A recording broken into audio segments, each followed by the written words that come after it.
EC resolves 70 appeal applications against returning officers' decisions on acceptance and cancellation of candidature. Hearings to continue until 18 January. Mock postal ballot counting ends with 1,200 postal ballots counted at the EC today.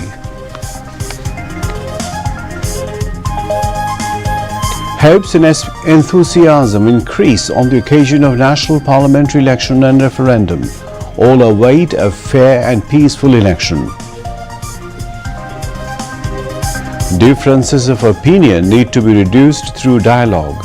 Differences should never escalate to the level of conflict, says BNP Chairman Tariq Rahman.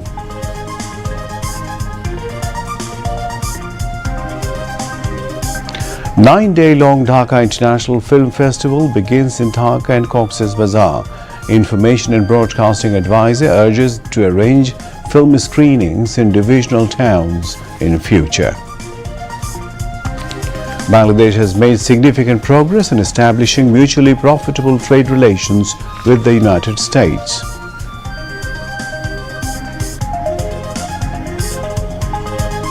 Mild to moderate cold waves sweeping most districts of the country.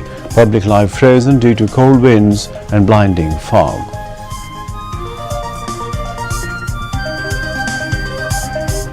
At least 62 people killed in anti-government protest rallies in Iran.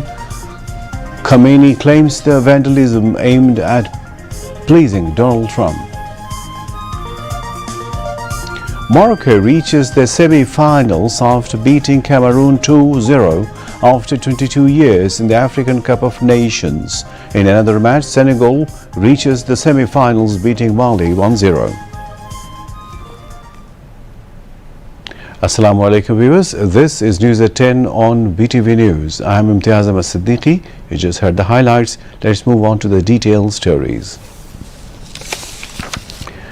Election Commission has settled the first 70 appeal applications made by the aspirant candidates on the first day of the hearing. Out of 70 appeal applications, EC has granted 52, rejected 15 and 3 postponed. Senior Secretary of the Election Commission Secretariat Akhtar Ahmed told this information to the reporters at Nirbachan Bhavan in Agargaon today. Earlier, EC started its hearing at 10 in the morning. Chief Election Commissioner AMM Nasiruddin, 4 election commissioners, senior secretary and officials concerned took part in the hearing. The hearing was held in Agargaon. Salim Ahmed Khan, team leader of the OCV SDI project, said that there will be one constituency-based postal ballot polling center at the office of each returning officer. Each center will have one presiding officer along with the required number of polling officers. He said the mock exercise was organized to gain practical experience on the amount of manpower required for postal ballot counting and the realistic technical preparations needed for the process. Director General of the Election Training Institute, Mohammad Hassanuzzaman, Director of Public Relations, Ruhul Amin Mullik, and other concerned officials were present at the event. The country's political arena, as well as discussions among the general public, are now centered on the referendum and the parliamentary election. As the nation moves forward on the path of democracy, people are expecting a corruption-free country where everyone enjoys the right to vote and freedom of expression. People hope that a beautiful and peaceful country will emerge through this process. Some people view the referendum as a direct means of knowing public opinion, while others consider the parliamentary election as the legitimate way to run the country. Voters said that the referendum has created an opportunity for people to directly express their views on important national decisions. At the same time, expectations surrounding the election remain high, where people are hoping for a free, fair and participatory vote. In particular, the younger generation sees both the referendum and the election as opportunities to shape the future, expressing a desire for decisions to come directly from the people. On the other hand, female voters have clear expectations of ensuring a safe environment, freedom of expression and guaranteed participation. According to voters, the successful implementation of both the referendum and the election will depend on political goodwill, administrative neutrality and public trust. BNP Chairman Tariq Rahman has said differences of opinion should not escalate to the level of conflicts. Tariq Rahman made the remarks during View Exchange meeting with editors and journalists from national-level media outlets of the country at a hotel in the city. He said the nation has seen the consequences of vengeance or retaliation on August 5, 2024. Even if there are differences of opinion, they must be reduced through discussion. Differences should not escalate to the level of conflict. BNP chairman mentioned that if the country cannot progress through employment generation, all achievements will be destroyed. If BNP wins, he outlined various plans to improve the living standards of citizens, including women, farmers, expatriates and the youth. In welcome address, BNP Secretary General Mirza Fakhrul Islam Alamgir said the dream of building this country has made the entire nation much more hopeful today. BNP Standing Committee member Mirza Abbas, Major retired Hafizuddin Ahmed and other senior leaders of the party were present at the event. Editors from national newspapers, radio, television, news agencies and online media were present. The Election Commission has launched the Bhoter Gadi campaign, a mobile voter awareness initiative to encourage voter participation ahead of the upcoming national parliamentary election and referendum.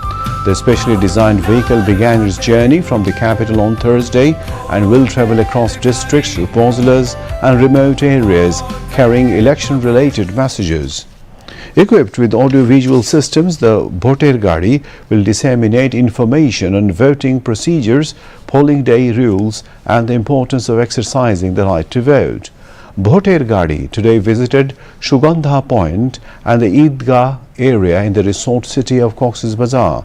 Tomorrow, the vehicle will visit the Ramu Upazila Complex campus and the Chokoria Upazila Complex campus. Another squad of Bhoter Gadi visited the M. Shorkar filling station area in Dinajpur Shadar Upazila and Dinajpur Government College campus. The Bhoter Gadi will also visit the Birganj bus terminal in Birganj Upazila and the Kaharul crossing. The 24th Dhaka International Film Festival (DIFF) officially began today at the main auditorium of the National Museum, marking the start of a 9-day celebration of world cinema under the theme of Nandonik Cholochitro Mononshil Dorshok Alokito Shomaj. This is the first time the festival is running simultaneously in Dhaka and Cox's Bazar. The festival will showcase 245 full-length and short films from 91 countries. The opening ceremony brought together filmmakers, diplomats, artists and cinephiles, turning the venue into a vibrant hub of cultural exchange. Sayyida Rizwana Hassan, advisor for Environment, Forest and Climate Change, Water Resources and Information and Broadcasting, attended the event as the chief guest. Croatian filmmaker Aleksandra Markovic and Li Xiaopeng, cultural counselor at the Chinese Embassy in Bangladesh, were among the distinguished international guests. Jalal Ahmed, executive member of the festival committee, presided over the meeting.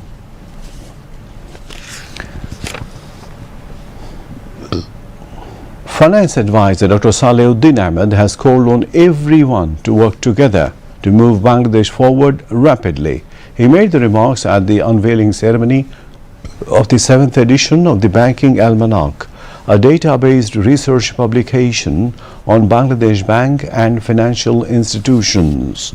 The unveiling ceremony was held in the morning at the Sirdap Auditorium in the capital, with Dr. Hossain Zillur Rahman, acting chairman of the Banking Almanac Board of Editors, presiding over the event.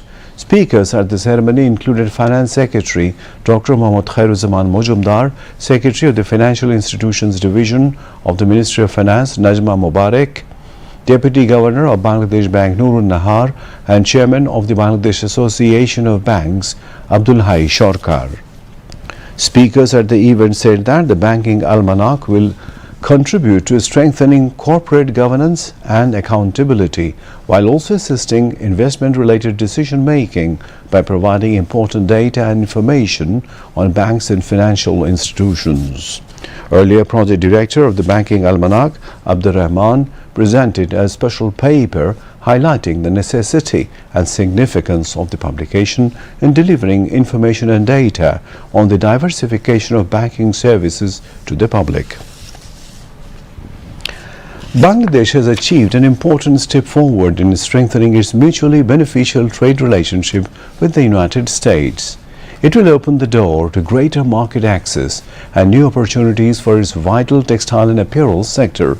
Referring to the National Security Advisor, Dr. Khalilur Rahman, Chief Advisor's press wing reveals the information. The U.S. Trade Representative, Ambassador Jamieson Greer, has agreed to raise with U.S. President Donald Trump the possibility of reducing Bangladesh's current 20% reciprocal tariff rate, bringing it more in line with the regional competitors. Even more significantly, both sides have developed an innovative and forward-looking solution to support Bangladesh's export priorities. Both the countries hope it reflects growing momentum and goodwill in U.S.-Bangladesh economic relations and marks a promising new chapter for Bangladesh's global trade prospects. Indian High Commissioner to Bangladesh, Pranay Verma, has held a courtesy call-on with BNP Chairman Tariq Rahman. The meeting took place at the BNP Chairman's office in Gulshan around 10 minutes past 5 in the afternoon. BNP Media Cell member Shariful Kabir Khan confirmed the call-on. During the call-on, BNP Secretary General Mirza Fakhrul Islam Alamgir and Standing Committee member Salahuddin Ahmed were present.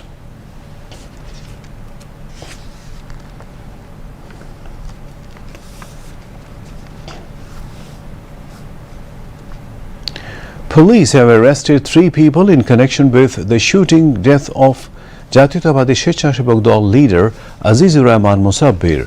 The arrests were made late last night during raids conducted in various locations in Manikganj and Ghazipur districts by the DB of the Dhaka Metropolitan Police, DMP. The arrestee includes shooter Jinnat and planner Bilal, and the third arrested person is their associate. Azizur Rahman was shot dead by miscreants on Wednesday night in the Poshchim Tejturi Bazar area under Tejgaon police station in the capital. And now international news.